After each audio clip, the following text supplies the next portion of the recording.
খালেদা জিয়ার চিকিৎসায় কিছুটা পরিবর্তন এনেছেন লন্ডন ক্লিনিকের চিকিৎসকেরা। স্থিতিশীল শারীরিক অবস্থা।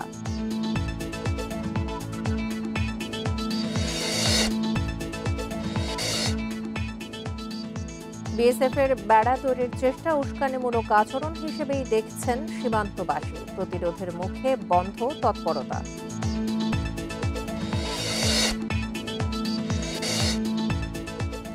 চট্টগ্রামে বৈষম্য বিরোধী আন্দোলনের ছাত্রদের দুই পক্ষের মধ্যে হাতাহাতি, 7 জন আহত।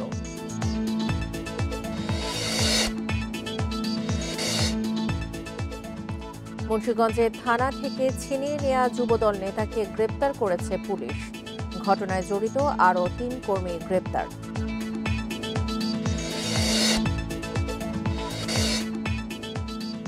থামছে না ভারতে নারী পাচার। ড্যান্স বারের কথা বলে বিক্রি। ভারতে বসে বাংলাদেশের সিম ব্যবহার করছে পাচার চক্র।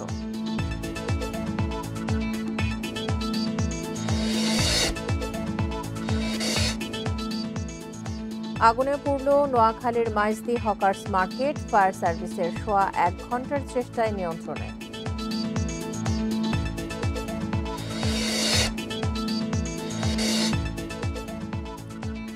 মিয়ানমারের জান্তার কাছ থেকে দখল করা অঞ্চল পরিচালনায় চ্যালেঞ্জে বিদ্রোহীরা। বেগ পেতে হচ্ছে প্রশাসন কার্যকরে।